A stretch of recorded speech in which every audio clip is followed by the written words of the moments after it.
السلام علیکم ورحمۃ اللہ وبرکاتہ۔ نماز میں ہاتھ کہاں تک اٹھائیں، کندھوں تک یا کانوں تک؟ ٹھیک ہے، کیا رفع یدین مطلب ساری نماز میں کرنا چاہیے، صرف پہلی رکعت یا تکبیر اولی میں؟ ٹھیک ہے، تکبیر اولی کے لیے وقت میں رکوع میں جاتے وقت اور رکوع سے سر اٹھاتے وقت ٹھیک ہے، کندھوں یا کانوں کے برابر تک رفع یدین کرنا مستحب، دونوں بہتر ہیں۔ ٹھیک ہے، کان تک کر لیں یا آپ اپنے کندھوں تک کر لیں۔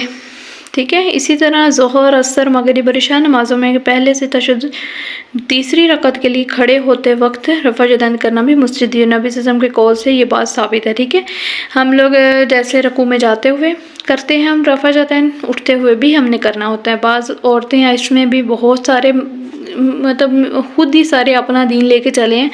میری بہنوں کوشش کریں کہ ایسے دین کو اپنائیں۔ ہم کوئی آپ کو آپ کے دین سے نہیں گامزن کر رہے، نہ ہمارا دین الگ ہے، ہم ایسی بات کرنا چاہ رہے ہیں جو ہمارے نبی نے کی ہے۔ ٹھیک ہے، اللہ ہم سب کی توبہ قبول فرمائے اور ہم سب کو نیکی کی راہ میں بڑھنے کی توفیق دے۔